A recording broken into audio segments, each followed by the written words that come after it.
Hi friends, this is Srikanth. Welcome to my YouTube channel Srikanth Electrical Hub. Friends మనకి connections అన్నీ నేను పూర్తి చేశాను. ఇప్పుడు మీకు ఒక్కొక్క కనెక్షన్ అనేది ఎక్స్ప్లెయిన్ చేస్తాను. ఏ కనెక్షన్ ఎందుకు, ఏ ఎక్విప్మెంట్ దేనికి వాడాం అనేది ఇప్పుడు మొత్తం నేను 1 by 1 మొత్తం ఎక్స్ప్లెయిన్ చేస్తాను. చూడండి ఫ్రెండ్స్, ఇది వచ్చేసి 230/24024 ట్రాన్స్ఫార్మర్. దీంట్లో నుండి నేను 24 volts అనేది నేను బ్రిడ్జ్ రెక్టిఫైర్ కోసం యూస్ చేసుకున్నాను. బ్రిడ్జ్ రెక్టిఫైర్ యూస్ చేసుకొని ఈ బ్రిడ్జ్ రెక్టిఫైర్ నుండి మనకి డీసీగా కన్వర్ట్ చేసుకున్నాను. డీసీ అనేది నేను ఇక్కడ కెపాసిటర్ అనేది 25 volts పోలరైజ్ కెపాసిటర్ వాడాయి కాబట్టి ఇక్కడ నాకు 25 volts దీంట్లో అవుట్పుట్ వస్తుంది డీసీ. దాన్ని మనం వాడిన ఈ మోటార్ వచ్చేసి 12 volts డీసీ మోటార్. ఈ డైరెక్ట్గా 25 volts అనేది దీనికి ఇన్పుట్గా ఇస్తే దీని వైండింగ్ అనేది డ్యామేజ్ అయ్యే ఛాన్స్ ఉంది. అందుకని నేను ఏం చేశానంటే ఇక్కడ 7812 అనే రెగ్యులేటర్ ఐసీస్ 2 ప్యారలల్గా యూస్ చేసుకున్నాను. ఎందుకంటే ఈ ఐసీ ఒక్కటి వచ్చేసి మనకి 2 amps వరకు సపోర్ట్ చేస్తుంది. అదే మనం 2 ప్యారలల్గా కనెక్ట్ చేసుకుంటే 4 amps వరకు మనకి సపోర్ట్ చేస్తుంది. మనకి మోటార్ వచ్చేసి అప్ టు మనకి 4 amps వరకే విత్ స్టాండ్ అనేది వోల్టేజ్ ఉండడం కోసం ఇక్కడ 2 నేను రెగ్యులేటర్ ఐసీస్ ప్యారలల్గా కనెక్ట్ చేశాను. మీరు ఇక్కడ చూడొచ్చు, ఇది పాజిటివ్, నెగిటివ్.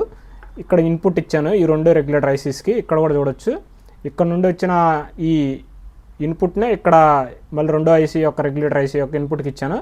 దీని నుండి అవుట్పుట్ని తీసుకెళ్ళి మళ్ళీ ఇక్కడ 2 ఐసీ అవుట్పుట్కి ఇచ్చాను. అలాగే ఈ రెండింటి నుండి వచ్చిన మనకి డీసీ అవుట్పుట్ని మనం ఇక్కడ మోటార్ ఇన్పుట్గా ఇచ్చుకున్నాం.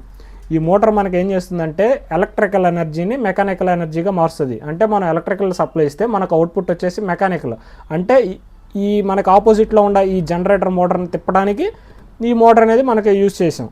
ఇది ఇక్కడ ఎలక్ట్రికల్ నుండి మెకానికల్గా ఇక్కడ మనకి ఎనర్జీ కన్వర్షన్ అయింది. అలాగే ఇక్కడ మనం ఈ జనరేటర్ ఏం చేస్తుందంటే మెకానికల్ ఎనర్జీని ఎలక్ట్రికల్గా మారుస్తుంది.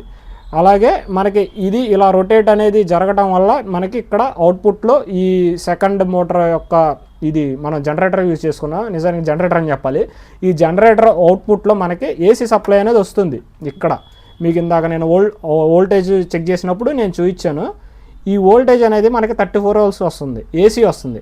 34 volts ఏసీ అనేది మనకి ఏ ఎక్విప్మెంట్ కూడా మనకి నడవదు. మనకి మినిమం నడవాలంటే 220 volts నుండి 250 volts మనకి ఏసీ ఉంటే కనుక మనకి ఏదైనా ఒక చిన్న లైట్ కానీ ఏదన్నా రన్ చేసుకోవడానికి మనకి సపోర్ట్ చేస్తుంది. దానికోసం మళ్ళీ ఇక్కడ ఇంకో బ్రిడ్జ్ రెక్టిఫైర్ అనేది యూస్ చేసి మళ్ళీ డీసీగా కన్వర్ట్ చేశాను.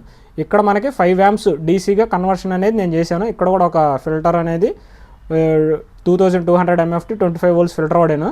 ఇది మనకి లోడ్ పడ్డాక మనకి ఇది 25 volts అనేది రాదు. ఎందుకంటే మనకి వితౌట్ లోడ్ 2 ఉంటాయి కదా.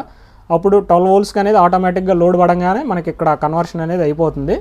ఇక్కడ నుండి వచ్చిన డీసీ ఇక్కడ మనకి ఏసీ వస్తుంది 34 volts. ఈ బ్రిడ్జ్ రెక్టిఫైర్ ద్వారా మళ్ళీ డీసీగా కన్వర్ట్ చేశాను.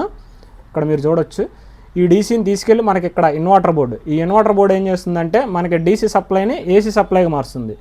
అలాగే ఇక్కడ నుండి వచ్చిన ఇన్పుట్ 12 volts ఏదైతే ఉందో అది తీసుకొని మనకి ఏసీగా కన్వర్ట్ చేసి మనకి ఈ ట్రాన్స్ఫార్మర్ యొక్క ఇన్పుట్లో మనం ఇక్కడ ఇచ్చేసాం.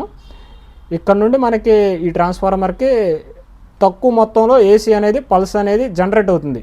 మనకి సైన్ వేవ్స్ అనేవి తక్కువ మొత్తంలో మనకి 12 అంటే మనకి ఒక 12 volts ప్లస్ గాను ఒక 12 volts మైనస్ గాను ఇందులో జనరేట్ అయ్యి 5 amps జనరేట్ అయ్యి ఈ ట్రాన్స్ఫార్మర్ యొక్క స్టెప్ డౌన్ నుండి ఇక్కడ స్టెప్ అప్కి అయ్యి మనకి ఇక్కడ 230 volts అనేది ఈ లైట్కి వెళ్తుంది. ఇది కనెక్షన్ గురించి. ఇదంతా ఇప్పుడు అవుట్పుట్ అనేది ఎట్లా జనరేట్ అయింది అనేది మీకు ఇప్పుడు ఆన్ చేసి నేను చూపిస్తాను. ఒక లైట్ అనేది కనెక్ట్ చేసి ఉంది, అది రిమూవ్ చేసి మీకు ఆన్ చేశాక లైట్ అనేది పెట్టి నేను చూపిస్తాను ఫ్రెండ్స్. ఇప్పుడు నేను సప్లై అనేది ఆన్ చేస్తాను ట్రాన్స్ఫార్మర్కి. అప్పుడు మనకి మోటార్స్ అనేది రొటేషన్ అనేది స్టార్ట్ అయ్యి మనకి జనరేటర్ నుండి అవుట్పుట్ వచ్చి మనకి 230 volts అనేది ఇక్కడ నుండి మనం అవుట్పుట్ అనేది తీసుకుందాం. ఆన్ చేస్తాను. ఇవి ఆన్ చేయగానే మనకి ఈ మోటార్ యొక్క స్పీడ్కి వైబ్రేషన్ వచ్చేస్తుంది, ఇవన్నీ వెళ్ళిపోతున్నాయి. నేను పట్టుకొని చెప్తాను మీకు, ఒకసారి చూడండి ఫ్రెండ్స్. ఆన్ చేశాను, ఇప్పుడు మీకు ఇవన్నీ వెళ్ళిపోతున్నాయి, ఇవి పట్టుకొని చెప్తాను చూడండి. ఇప్పుడు మనం దీనికి ఒక లైట్ అనేది కనెక్ట్ చేద్దాం ఫ్రెండ్స్. చూడండి ఫ్రెండ్స్, మనకి లోడ్ పడగానే ఆటోమేటిక్గా మోటార్ అనేది స్లో డౌన్ అయిపోయింది, మనకి అవుట్పుట్ వచ్చేసింది. ఈ ఇన్వర్టర్ బోర్డు ద్వారా మనకి అవుట్పుట్ అనేది జనరేట్ అయింది. చూడండి ఫ్రెండ్స్, ఇవన్నీ మనకి వైబ్రేషన్ అయ్యి కదిలిపోతున్నాయి. ఇది ఫ్రెండ్స్ మన ప్రాజెక్ట్. ఫ్రెండ్స్ టోటల్గా వచ్చేసి మన ప్రాజెక్ట్ అయితే ఇది. జనరేటర్ మీకు ఎలా వర్క్ చేస్తుంది అనేది నేను రిఫరెన్స్గా చెప్పాను, అంతేగాని మీరు ఇది పర్సనల్గా పెద్ద జనరేటర్ ఉంటుంది కదా మీరు ఇలా చూపించారేంటి అని అనుకోవద్దు. ఇక్కడ నిజానికి నేను ఇది మోటార్ వాడాను కదా మెకానికల్ పవర్ కోసం. ఇది నిజానికి మనం డీజిల్ వాడాలి, డీజిల్ ఇంజిన్ వాడాలి, ఏదో ఒక ఇంజిన్. ఆ ఇంజిన్ అనేది మన దగ్గర లేదు కాబట్టి దానికోసం కూడా నేను ఇంకో మోటార్ అనేది యూస్ చేశాను మెకానికల్ స్ట్రెంత్ కోసం. ఇది వచ్చేసి మనకి జనరేటర్, ఇది మనకి మెకానికల్ ఎనర్జీని ఎలక్ట్రికల్ ఎనర్జీకి కన్వర్షన్ చేస్తుంది. టోటల్గా ఓవరాల్గా మన ప్రాజెక్ట్ అయితే ఇది నేను మీకు అవుట్పుట్ అనేది ఎక్కువసేపు ఎందుకు చూపించలేదంటే ఈ మోటార్ రొటేషన్కి ఇవన్నీ కదిలిపోతున్నాయి, ఇవన్నీ ఫిక్స్ చేయాలి అంటే మళ్ళీ అదంతా వీడియో లెంత్ అయిపోతూ ఉంది, అందుకని నేనేమీ ఫిక్స్ చేయలేదు. టోటల్గా మన జనరేటర్ ప్రాజెక్ట్ అయితే ఇది. అవుట్పుట్ కూడా నేను మీకు చూపించేశాను. Thank you for watching friends. నా వీడియోస్ కనుక మీకు నచ్చినట్టయితే లైక్ చేయండి, సబ్స్క్రైబ్ చేయండి.